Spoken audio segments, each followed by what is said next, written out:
Bonjour à tous, très heureux de vous retrouver pour ce nouvel épisode du Club des Hommes en Noir. Vous êtes plus de 19 500 à suivre notre chaîne YouTube et je vous en remercie.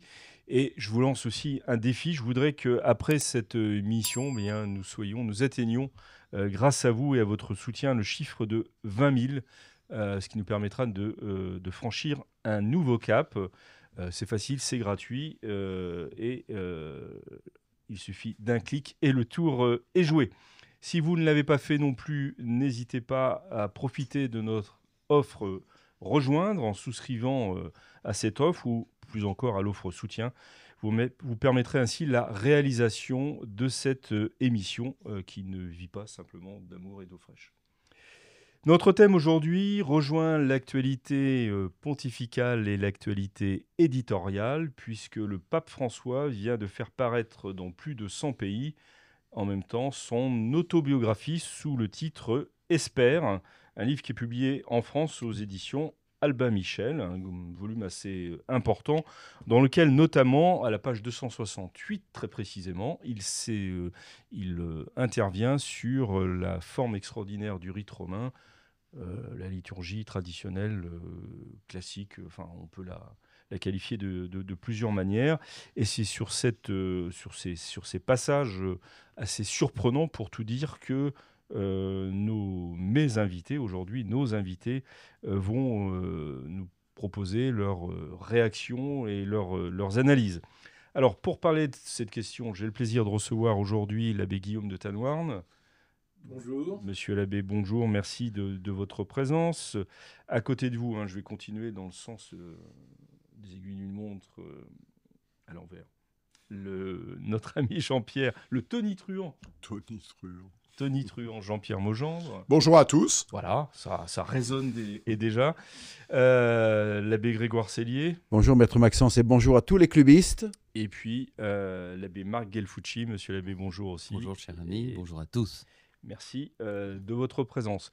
Alors, comme je l'ai dit, vous allez parler, moi je vais parler le moins possible. Vous allez parler des propos du pape, propos de la liturgie traditionnelle. Mais avant, je voudrais vous interroger sur le genre même de ce type de livre, c'est-à-dire un souverain pontife. C'est pas le premier, donc ça dépassera le cas du pape François, mais qui nous propose en fait une autobiographie, qui nous propose des analyses, des pensées, etc., qui ne rentrent dans aucun cadre, j'allais dire, magistériel, vous me direz si je me trompe, et qui est un peu comme qui se met au niveau de n'importe quel personnage public. Comment vous réagissez ? Moi, j'avoue que je trouve que déjà la parole pontificale est trop abondante, alors là, ça dépasse un peu... Ce qui est surprenant, c'est qu'on en est à la deuxième autobiographie, si je ne m'abuse. Il y a déjà eu une autobiographie il y a 2 ans qui me semble plus intéressante que celle-ci. Et je trouve qu'il faut le faire. C'était une autobiographie il y a 2 ans ou c'était Enfin, c'était fabriqué par c'était une biographie, professionnel de l'écriture. Peut-être que celle-là apparaît comme fabriquée par le pape lui-même. Et en ce sens, elle est plus vendable. Mais en tout cas, elle profite d'une exposition que mondiale. La précédente autobiographie était plus intéressante. Plus intéressante. On voyait bien, en particulier, les raisons pour lesquelles le pape avait été envoyé à Cordoba, à 700 km de la capitale de l'Argentine, Buenos Aires. Et donc, on voyait un homme hanté par sa carrière. Clérical, vous voulez dire ? Oui, je crois que il avait été envoyé en Allemagne pour terminer sa thèse. Il y est resté 3 mois, ce qui est quand même... Et il n'a pas terminé la thèse. Il n'a pas terminé sa thèse. Il cite Romano Guardini régulièrement, sur lequel il devait faire cette thèse. Oui, effectivement. Et il ne l'a pas... Alors, monsieur l'abbé, sur le genre même de ce type de livre, ça vous intéresse ? Ça vous gêne pas ? Je pense que Rome fait du fric avec... D'accord, voilà, c'est dit. Jean-Pierre, comment vous réagissez, vous? Moi, je suis consterné, quoi. C'est-à-dire Sur le genre. Hein, sur le genre. on- Je suis on consterné va- sur le genre. Voilà, que le souverain pontife face aux difficultés de l'Église, aux enjeux de l'Église aujourd'hui, il trouve le temps de raconter sa vie et de répandre ses états d'âme. Je trouve ça tout à fait consternant, quoi, voilà, par rapport aux enjeux et par rapport au temps qui devrait être consacré à d'autres choses. Vous le savez aussi, l'expression est bien connue. Souvent, les gens qui font des autobiographies, c'est parce qu'ils cherchent à défendre quelque chose devant l'histoire et devant leurs contemporains. Je pense que ça ne doit pas être l'attitude d'un souverain pontife. Il doit défendre quelque chose devant Dieu, et devant Dieu, pour le connaître, il n'a pas besoin de son autobiographie, il sait ce qu'il y a dedans. Voilà, c'est clair. Hein. Moi, j'aime bien ça. C'est net, précis. Monsieur Labessélier. Eh bien, je dirais d'abord, les chiffres officiels du précédent volume seraient de 4000 exemplaires en France, ce qui est complètement ridicule. Donc ça, c'est pas du tout vendu. Je suis pas du tout sûr que ça se vende, que les gens s'intéressent à ça. Effectivement, aujourd'hui, n'importe quel ministricule qui a été 15 jours dans un ministère, genre un ministère Barnier, écrit 3 volumes pour raconter tout ce qu'il a pu vivre. Là, voilà, les gens nous racontent leur vie. Bon, c'est le genre comment dirais-je, des confessions, c'est Saint-Augustin qui l'a inventé, mais c'était quand même d'un autre souffle. Là, voilà. Et puis, par moment, il faut s'accrocher voilà, dans la lecture des confessions. Voilà, je pense que en Il y a de la soi, ça n'a réflexion. pas grand intérêt. Voilà. Effectivement, en fait, on s'en fiche de la personne et de la personnalité du pape. On devrait s'en ficher. Non, mais je veux dire, on lui demande d'être pape, on lui demande pas de savoir s'il est Pierre, Paul ou Jacques, c'est son problème. D'ailleurs, il change de nom justement pour dire j'investis une fonction et je suis plus l'homme, voilà. J'investis la fonction ou la fonction m'investit oui, plutôt. En tout cas, je suis revêtu de cette charge et donc j'oublie, n'est-ce pas, ce qui a été avant. Donc voilà, je trouve ça sans intérêt. Et en tout cas, ce qui est sûr, c'est que je vais pas le lire. Ça, c'est peut-être dommage pour le coup. Monsieur l'abbé Gelfucci, je finis mon tour de table, hein, si vous voulez bien, puis après je vous laisse la parole. Mais pour répondre plus précisément à votre question Sur le genre. Hein. sur le genre et le degré d'autorité, en fait. Ouais. C'est Parce Canadis qui va parler. Lorsque Pie XII a multiplié les discours à des infirmières, à des sages-femmes, certains se sont aussi inquiétés à l'époque d'une inflation de la parole pontificale. Qui n'est pas fausse non plus. Qui n'est pas fausse. Et Pie XII nous a, sur ce plan-là, donné une habitude. Il a commencé cette habitude de nombreux discours par rapport à des encycliques. Et il y a déjà eu une expression du cardinal Müller sur les interventions du pape François. Lorsqu'il était encore préfet de la Congrégation pour la doctrine de la foi, qui est devenue le dicaster pour la doctrine de la foi, et il essayait de donner un degré d'autorité et d'écoute, parce que quel que soit le nombre d'exemplaires qui sera vendu, les théologiens, les moralistes, les historiens vont de toute façon étudier ce qui a été écrit, parce que ça a une valeur historique.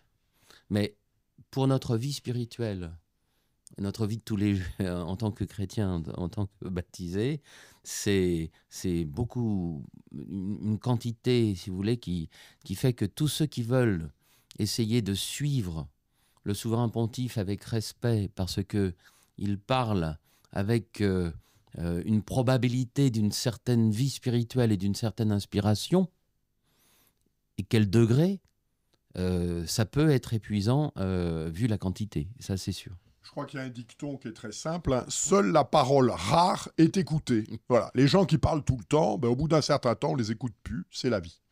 Donc de ce point de vue-là, il faudrait que le souverain pontife, quel qu'il soit d'ailleurs, hein, je ne vise pas très particulièrement le pape François, mais puisque ça a été l'exemple vient de loin, comme vous le disiez, monsieur l'abbé Gelfucci. Oui, mais Pie XII, oui, c'était beaucoup plus précis, c'est un enseignement. Et le fait même, mais vous savez, que Pie XII, lorsqu'il s'exprimait même peut-être trop, il nous a donné une mauvaise habitude, parce que ce qu'il disait était précis et a été même retenu dans des parties du magistère parce que c'était tellement bien choisi et tellement clair que, si vous voulez, quand d'autres ont plus parlé, mais avec une théologie plus floue, on se retrouve de toute façon dans le monde contemporain où les gens sont accrochés à leurs écrans, à leurs smartphones, et veulent des informations tous les jours, toutes les heures, tous les quarts d'heure. Toutes les minutes. Oui. Sauf Sandrine Rousseau qui nous a annoncé qu'elle quittait le réseau X. Mais ça, c'est un autre sujet. Bon, je voudrais qu'on en vienne maintenant au passage, si vous voulez bien, au contenu du livre. Alors, pas tout le livre, puisque il fait quand même plus à peu près, il doit faire à peu près 300 et quelques pages, 385 je vois là, mais il y a un passage, page 268 très précisément, où le pape François s'exprime sur la liturgie traditionnelle, en rappelant que comment dire, cette célébration de la messe, je le cite, cette célébration de la messe selon le missel préconciliaire en latin doit être expressément autorisée par le dicaster pour le culte divin, il ne dit pas le culte divin, mais pour le culte, qui ne l'accordera que dans des cas particuliers, parce qu'il n'est pas bon que la liturgie devienne idéologie. Alors c'est le premier point, c'est la liturgie peut devenir, la liturgie de l'Église devienne idéologie. Et deuxième point, il ajoute, c'est curieux, cette fascination pour ce que l'on ne comprend pas, qui a un air un peu occulte et qui semble parfois intéresser même les générations les plus jeunes. Voilà, c'est sur ces passages que je vous avais soumis de toute façon, ne cachons pas les choses, que j'aimerais avoir vos réactions. Chers amis, vous êtes en train de regarder le Club des Hommes en Noir. Je me permets juste de vous dire que saint Ambroise disait que nous ne serons pas jugés sur ce que nous aurons donné, mais sur ce que nous aurons gardé. Vous nous regardez? Eh bien, ne gardez pas pour vous tout cela. Donnez-vous.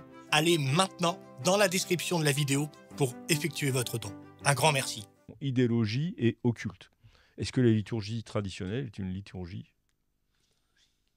une liturgie Moi, occulte? J'ai vécu, si je peux parler de mon expérience modestement, j'ai découvert la messe traditionnelle, et en découvrant la messe traditionnelle, j'ai découvert ce qu'était la messe tout court. C'est-à-dire que je n'avais pas compris, je parle de mes 18 ans à peu près, je n'avais pas compris que la messe était un sacrifice. Et pas du tout. Et vous ne l'avez pas enseigné non plus, alors. Rencontrant des jeunes qui avaient fait l'option de la liturgie traditionnelle, le mouvement de la jeunesse catholique de France, pour ne pas le nommer, j'ai compris que toute la messe était sacrificielle, premièrement, et deuxièmement, qu'on me l'avait cachée, ou qu'on ne me l'avait pas enseigné, et que finalement, j'assistais à la messe sans savoir de quoi il s'agissait. Alors, je ne sais pas si c'est la messe occulte, mais il y a une occultation de la substance de la messe qui est dramatique, et dont le pape François, pourtant pasteur et qui devrait savoir ce qu'il y a dans le cœur de ses fidèles, ne parle pas. Oui, c'est une très bonne remarque, ça. Comment se fait-il qu'il y ait cette fixation contre la messe traditionnelle par le pape François, alors après même que, je sens que je l'énerve Jean-Pierre, après même, par cette question qui doit lui sembler complètement idiote, après même que le pape Benoît XVI ait essayé alors je crois que la grande raison, c'est ce qu'il donne, page 267, il dit on va revenir en arrière. C'est le traditionnalisme est un retour en arrière. Un retour en arrière. Non, le traditionnalisme est une invention courageuse de l'avenir, alors que le présent ne brille pas par ses réussites. On est dans un présent qui voit la disparition progressive de l'Église institution, et il faut du courage et du cœur. Monseigneur Lefebvre en avait, pour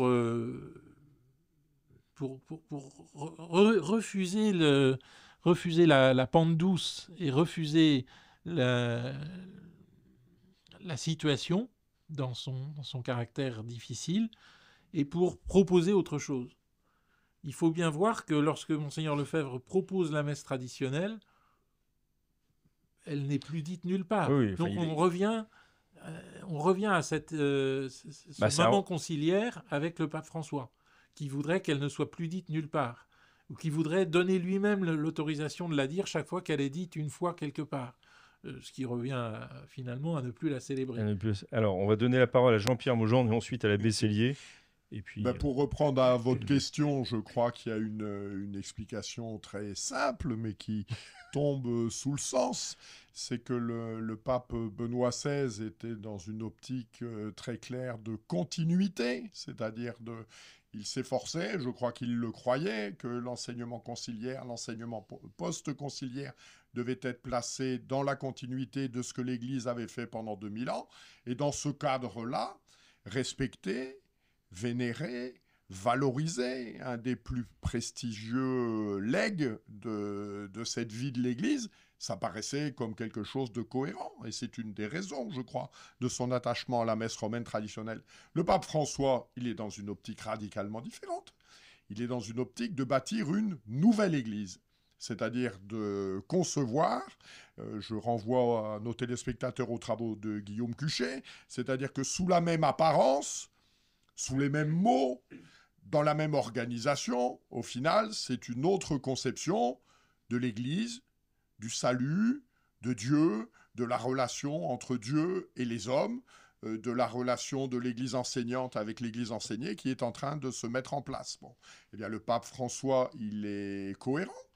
Cette nouvelle Église, sous les oripeaux ou sous l'appellation identique à ce qu'elle a été pendant des siècles, eh bien, elle n'est pas compatible avec l'ancienne Église.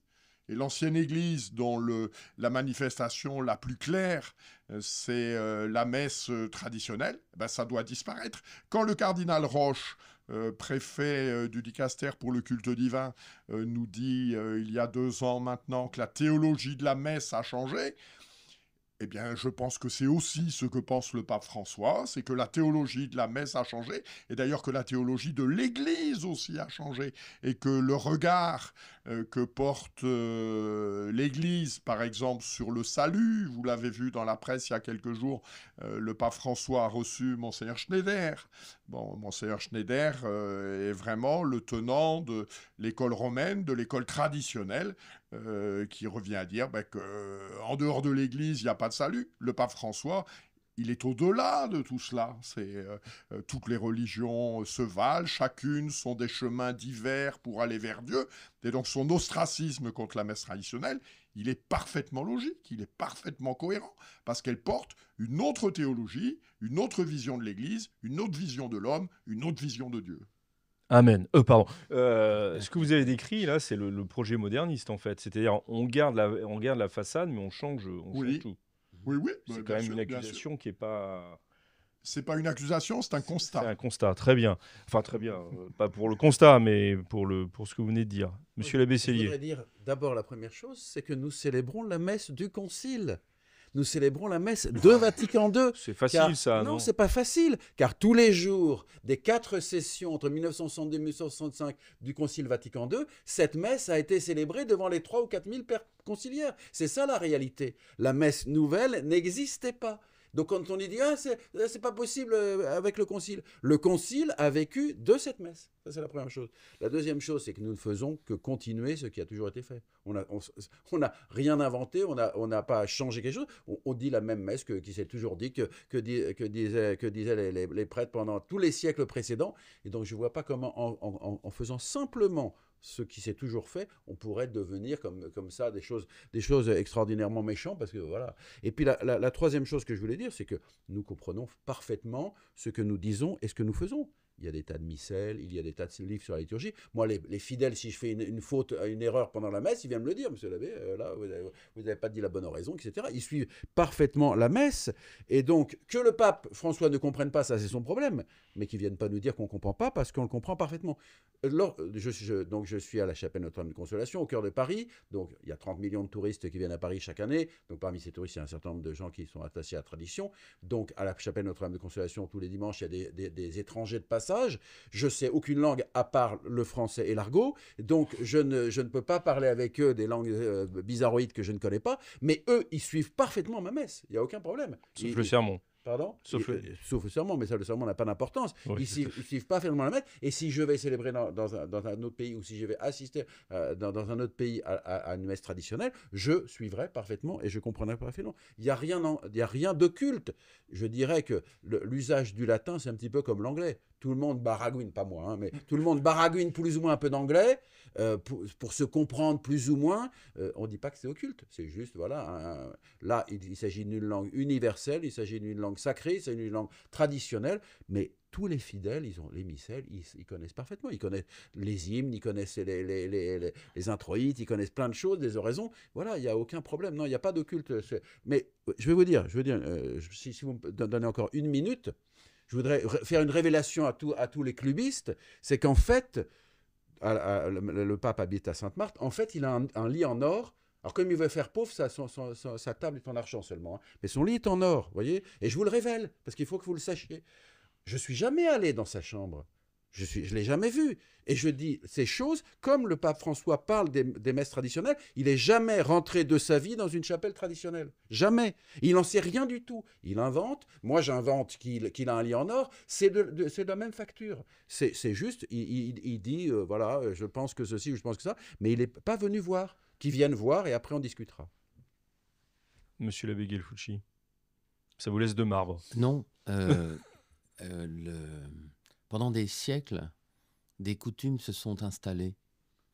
Peut-être qu'au 1er siècle, au 2e siècle, si on fait de l'archéologisme, on va trouver dans la communauté chrétienne du temps de Saint-Pierre la communion dans la main. On va retrouver un évêque qui va dire « fais de ta main gauche un trône » et considère toutes les parcelles comme des poussières d'or. Enfin, je fais cette citation qui est la grande citation. C'est la grande citation sur le sujet. Oui, mais, si vous voulez, lorsque, par finesse spirituelle, sur des siècles, on est arrivé à s'approcher de quelque chose qui, de toute façon, nous dépassera toujours, que Dieu s'incarne et qu'il se donne, comme dans le sacrifice de Melchisédek, en prenant du pain et du vin, en changeant la substance pour exprimer une séparation mystique et son sacrifice et sa mort, puisque quand le corps et le sang sont à deux endroits différents, on est mort. Et quand en Orient, on a poussé ses coutumes à fermer le cœur, à ne plus voir l'autel, et avoir un mur d'icônes. Et si vous voulez, des propos comme cela, les chrétiens d'Orient qui ont des iconostases devraient lui dire, mais enfin, vous nous prenez pour des andouilles. C'est-à-dire qu'on ne sait pas ce qui arrive. Nos évêques, nos prêtres ne nous ont pas enseigné le mystère de l'Eucharistie. Nous ne savons pas ce que nous recevons dans la Sainte Communion. Et c'est de l'occulte ou c'est un mystère? Parce que c'est de l'insulte, en fait, de dire que c'est occulte alors que c'est mystérieux. Insulte pour qui ou pourquoi? Pour tous ceux qui, justement, vivent ce qui est mystique, ce qui est mystérieux. Ce n'est pas de l'ésotérisme. L'ésotérisme consiste vraiment à ne rien comprendre, ce que des pseudo-initiés connaissent dans une gnose fantastique, et puis quand ils la révèlent, c'est de l'eau. Voyez, c'est des faux mystères, c'est des faux mots de passe, c'est rien du tout. Tandis que là, nous sommes dans l'incarnation et nous sommes dans le sacrifice de Jésus, qui est le vrai Dieu et vrai homme et qui se donne à nous. Et je voulais dire, notre sacrifice. En notre nom et pour notre salut. Mais je voulais aussi dire autre chose qui est plus technique. C'est que quand on célèbre la messe Paul VI, avec le canon 1, la prière eucharistique 1, en latin, et dans par exemple une grande basilique, donc il faut l'interdire aussi. Il faut interdire la messe Paul VI, grégorienne, avec la prière eucharistique 1. ou la prière même eucharistique. Alors, de fait ça a été interdit dans certains diocèses, notamment aux États-Unis. Oui, et aux États-Unis, vous avez une lettre épiscopale, vous avez Monseigneur Cupiche, je crois, qui interdit de se mettre à genoux pour communier parce que ça interrompt le flux de la communion et ça blesse la piété de ceux qui restent debout. Mais moi, qu'est-ce que je constate en tant que, comment dire, quand je célèbre la messe Paul VI, car je célèbre la messe Paul VI. Mais moi, je vois des gens faire des cours de gymnastique pour se mettre à genoux quand ils n'ont pas de prie-dieu et pour se relever avec plus ou moins de difficulté lorsqu'ils ont dépassé les 30 ans. Mais je remarque qu'un tiers à la moitié des moins de 30 ans se mettent à genoux. Alors, ça fait partie... C'est ce que dit le pape, d'ailleurs. Ça l'inquiète. Non, mais c'est pas la messe Saint-Pie V de se mettre à genoux pour communier sur la langue. Comme c'est... Oui, mais alors, c'est de l'idéologie. Allez, Jean-Pierre. Alors, je voudrais rebondir sur quelque chose qu'a évoqué M. l'abbé Sellier tout à l'heure et que je crois très important. Dans ce même livre, c'est la ligne suivante, le pape parle, évoquant ses idéologues, etc. Souvent, cette rigidité s'accompagne de toilettes recherchées et coûteuses, de dentelles, de rubans, de chasubles, etc. Et là, je crois, M. l'abbé Sellier a raison. Cette phrase, dans la continuité de celle que vous avez dite tout à l'heure, manifeste que le pape François ne connaît rien à ce monde, qu'il fustige et qu'il ostracise. Un petit jeu de mots, si vous me le permettez. Je permets tout, moi. Si la fraternité Saint-Pédis faisait dans la dentelle, ça se saurait. Or, ça n'est pas le cas. Mais je veux dire, fustiger ce monde... Mais la fraternité Saint-Pédis n'est pas la seule à utiliser cette... Alors, c'est ce que je m'apprêtais à dire. Pardon. C'est que dans ce monde attaché à la messe romaine traditionnelle, un certain nombre de communautés soient attachées aux dentelles, c'est une réalité. Mais que de ce cas particulier, on fasse un cas général, ça prouve bien qu'il ne connaît rien au sujet.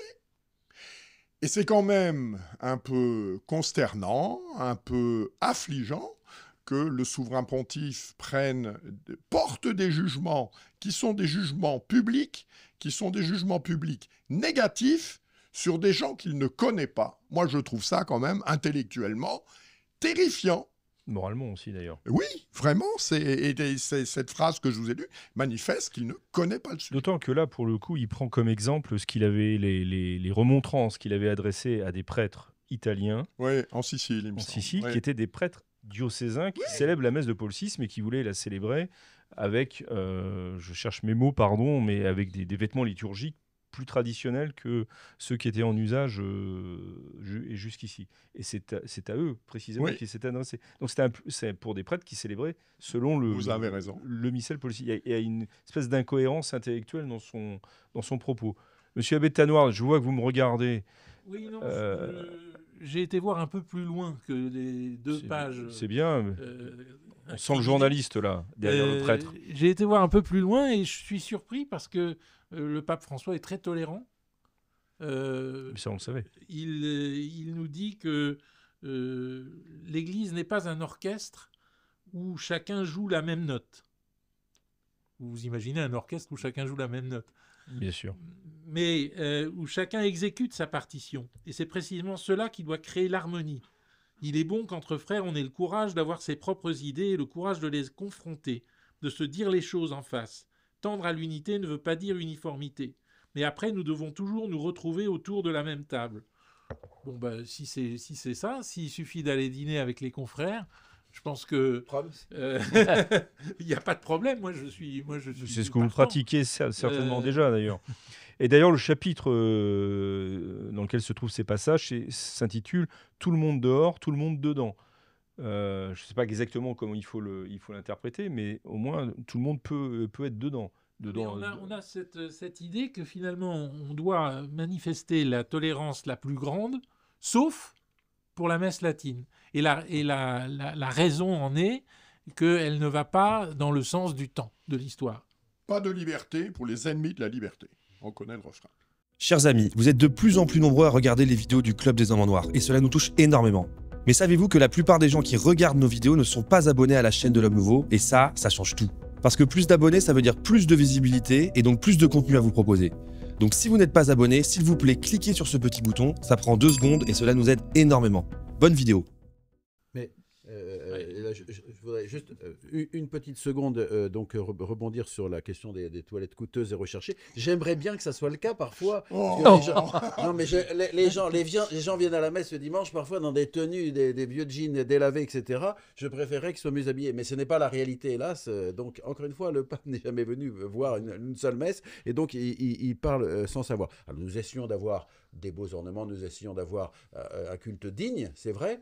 Mais après, les gens s'habillent comme ils veulent, enfin, si possible de façon à peu près pudique, mais en tout cas, voilà. Alors, je voudrais assumer, puisque le pape dit ça de nous, ben, je l'assume, donc, comme il le dit dans son livre. Donc, je suis rigide, je suis déséquilibré, je vis dans la mondanité sectaire, j'ai des déviations affectives, j'ai des problèmes comportementaux, j'ai un malaise personnel. Voilà, donc je voulais le dire directement, je l'assume, voilà, c'est ce qui me définit. Je pense que tous les clubistes l'ont déjà remarqué. Donc voilà où en est le pape. Je trouve ça indigne, je trouve ça purement et simplement indigne, ce qui suscite l'indignation. Voilà. Alors, pour descendre aussi au ras des pâquerettes, donc c'est pas un concours non plus. C'est les dentelles mécaniques, comme par exemple en Pologne. Je vais donner des détails puisqu'on est dans le tissu. Comment ça s'appelle quand on parle dans le concret. La paramantique, n'est-ce pas? Où on a des ponchos qui coûtent 3 000 € parce qu'ils ont été faits par un concepteur contemporain. Et c'est fantastique. Là, vous faites référence Non, même pas. Non, mais depuis 30 ans, depuis 30-50 ans, vous avez des concepteurs de chasubles qui vous font des trucs... oui, enfin, ça ne coûte pas 3 000 €. Si, plus 3 000 €. Ah non, excusez-moi, je ne suis pas utilisateur. Non, mais vous n'avez pas vu les prix qui ont été publiés officiellement par le diocèse de Paris. Quand vous allez en Pologne... Oui, pour Castelbajac, mais pas pour ce qui est commun. Quand vous allez en Pologne, on vous fait tel chasuble avec des broderies, c'est mécanique, ça ne coûte plus rien. Et d'ailleurs, je voulais vraiment le dire à cette occasion, pendant des siècles, certes, les bienfaiteurs donnaient. Certes, le saint curé d'Ars volait dans le denier du culte pour aller à Lyon acheter les plus belles chasubles, parce qu'il était avec Jésus au moment où il célébrait. Rien n'est trop beau. Voilà. Saint François d'Assise, qui était dans une pauvreté absolue, une pauvreté absolue, voulait que les vases sacrés soient très beaux. Voilà. Mais bon, peut-être qu'il était fou, qu'il avait des déséquilibres. Rigide et déséquilibré. Rigide et déséquilibré. Mais, et les orientaux, à nouveau. Si vous voulez, quand vous avez une messe, les prêtres orientaux arrivent avec des tissus damassés. Alors, ça ne coûte pas ce que ça pouvait coûter avant, puisque maintenant, c'est totalement synthétique et à la broderie mécanique. Et imprimé, oui. D'une part. Très, très certainement. Et pour terminer, combien de chasubles ont été faites pendant des mois par des saintes femmes dans leur monastère pour gratis prodeo, pour faire des splendeurs pour le Christ. Et ces prêtres qui ont porté ces chasubles extraordinaires, qui n'avaient coûté rien à personne, sauf si on monétise les heures en SMIC, n'est-ce pas, ou en couturière de Dior, des visitandines ou des carmélites. Si vous voulez, c'est un tel reniement de la vie de l'Église sur des siècles que ça laisse pantois d'un manque de connaissances ou de culture. Moi, je ne parlerai pas tant que ça de la paramantique. Je crois qui vous laisse plus indifférent. C'est absolument secondaire. Oui, mais il fallait quand même le dire, à mon avis. Dans la modernité, on peut s'adapter et on s'adapte avec des vêtements liturgiques qui sont très simples. Il n'y a pas besoin, je pense, de rechercher la complexité de certains vêtements liturgiques. Et l'amour pour la dentelle de la part d'un jeune homme de 25 ans, c'est pas forcément très bon signe. C'est pas faux. Donc je pense qu'il y a aussi tout ça. Là, le pape a des raisons. Des raisons de critique. Mais ce qu'il faudrait, c'est comprendre pourquoi, alors que le dialogue s'ouvre avec tous, et à proportion qu'ils sont loin, on ne peut pas dialoguer sur la messe traditionnelle. Ça, c'est verboten, interdit. La messe traditionnelle, on doit la condamner absolument. Comment est-ce qu'on peut prétendre célébrer la messe avec fruit si ce qui est le maître étalon de la messe, c'est-à-dire la messe traditionnelle selon le rite de Saint Pie V, qui lui-même a repris des rites venant du fond des âges, cette messe-là, qui est la plus conforme à la tradition et la plus conforme à tous les temps, on l'interdit. Parce qu'il s'agit bien d'une interdiction. Bien sûr, mais ça c'est clair. Pour le, Traditionis custodes, il n'y a pas de nouveauté là-dessus. Mais... Les gardiens de la tradition, moi ça m'amuse toujours d'ailleurs ce titre Traditionis custodes qui interdit la messe traditionnelle, c'est-à-dire qui fait le contraire de ce que Benoît XVI avait fait durant son pontificat. Traditionis custodes, ça veut dire les gardiens de la tradition. La tradition, c'est dangereux. Oui, mais c'est dangereux parce que ça possède une richesse intérieure, une richesse spirituelle qui échappe aux grands chefs et à tous les chefs. Alors justement, c'est l'accusation qu'il vous fait en fait, c'est que derrière cette richesse liturgique, théologique, doctrinale de la messe, le pape François vous accuse en quelque sorte, si je me fais son interprète, pardon, mais donc j'espère que je déforme pas sa pensée, mais vous accuse en fait de faire de cette liturgie traditionnelle un porte-drapeau contre un certain nombre de choses et justement d'en faire une idéologie et non plus simplement un acte liturgique qui s'est effectivement célébré. Qu'est-ce que ça veut dire une idéologie? C'est quelque chose qui s'impose au pape François? Tout ce qui s'impose au pape François, il le traite d'idéologie. Mais je ne connais pas... Il n'est pas le seul à dire ça, malgré tout. Enfin, non, il a un emploi très particulier du mot idéologie. Est idéologique pour lui tout ce qui s'impose à lui. Or, je pense que beaucoup de choses s'imposent au pape. Comme à nous tous, oui.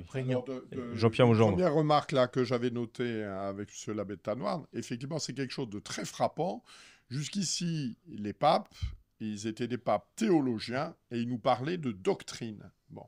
Et aujourd'hui, on se retrouve, ça a été évoqué, avec un pape qui se veut à la fois psychologue, psychothérapeute, et puis le terme de doctrine a quasiment disparu de son vocabulaire et est remplacé par le mot d'idéologie, dont, au final, on n'a pas de définition. Je trouve ça très surprenant. Et la deuxième remarque, pour répondre à l'objection qui est souvent faite, et qui en particulier a été faite à Monseigneur Lefebvre, qui consiste en substance à dire la chose suivante. Oui, mais vous avez fait de la messe un drapeau. Au final, si vous n'en aviez pas fait un drapeau, tout se passerait bien. Mais la réalité des faits, c'est pas ça. La réalité des faits, c'est que dès 1970, eh bien, cette messe a été interdite avant que quiconque en fasse un drapeau, ne se cristallise là-dessus. Et ça rejoint ce que j'évoquais tout à l'heure, parce que je crois aussi que c'était la pensée de Paul VI.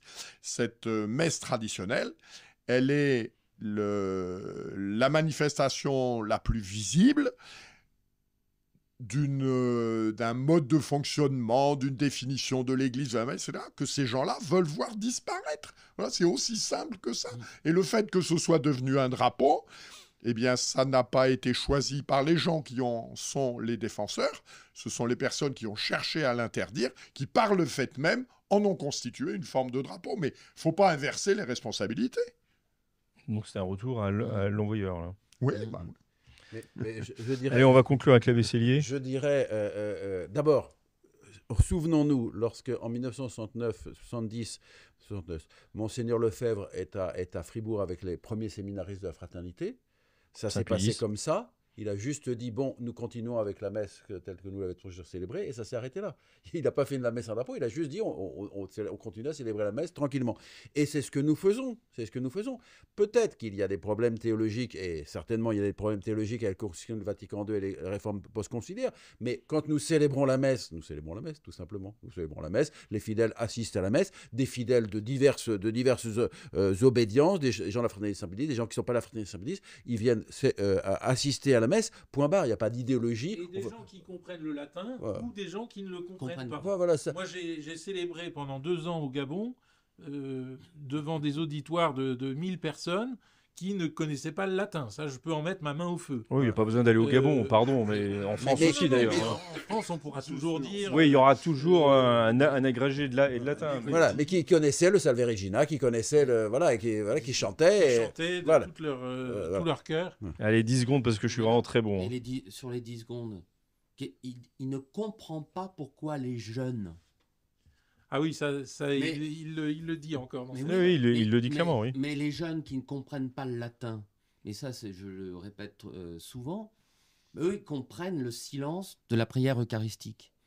C'est l'iconostase latine, c'est le fait qu'au moment où le prêtre prononce les paroles de la consécration, tout s'arrête. Et on entre dans le mystère.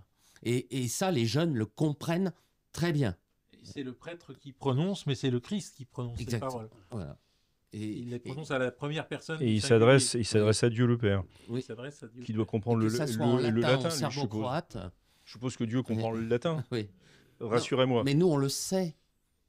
Les prêtres, notre catéchisme, la foi transmise par nos parents, par nos grands-parents, on sait que Jésus s'offre à son Père. Merci, monsieur l'abbé. C'est sur ces paroles que nous allons achever ce Club des Hommes en Noir. Je vous rappelle que vous discutiez finalement, messieurs, d'un passage, d'un passage du dernier livre du pape François, lequel s'intitule « Espère », qui est publié aux éditions Albin Michel, une autobiographie événement, parution mondiale dans plus de 200 pays. Donc c'est distribué et voulu comme un écrit important, pas magistériel, mais en tous les cas important, pour découvrir la vie du pape et ce qui le meut profondément, et notamment sur cette liturgie traditionnelle qui, depuis Traditionis Custodes, le motu proprio Traditionis Custodes, est réduite dans son champ d'application, voire interdite pour les prêtres diocésains. Voilà, merci beaucoup, messieurs. J'espère que nous aurons l'occasion de nous retrouver très prochainement. D'ici là, que Dieu vous garde. Au revoir.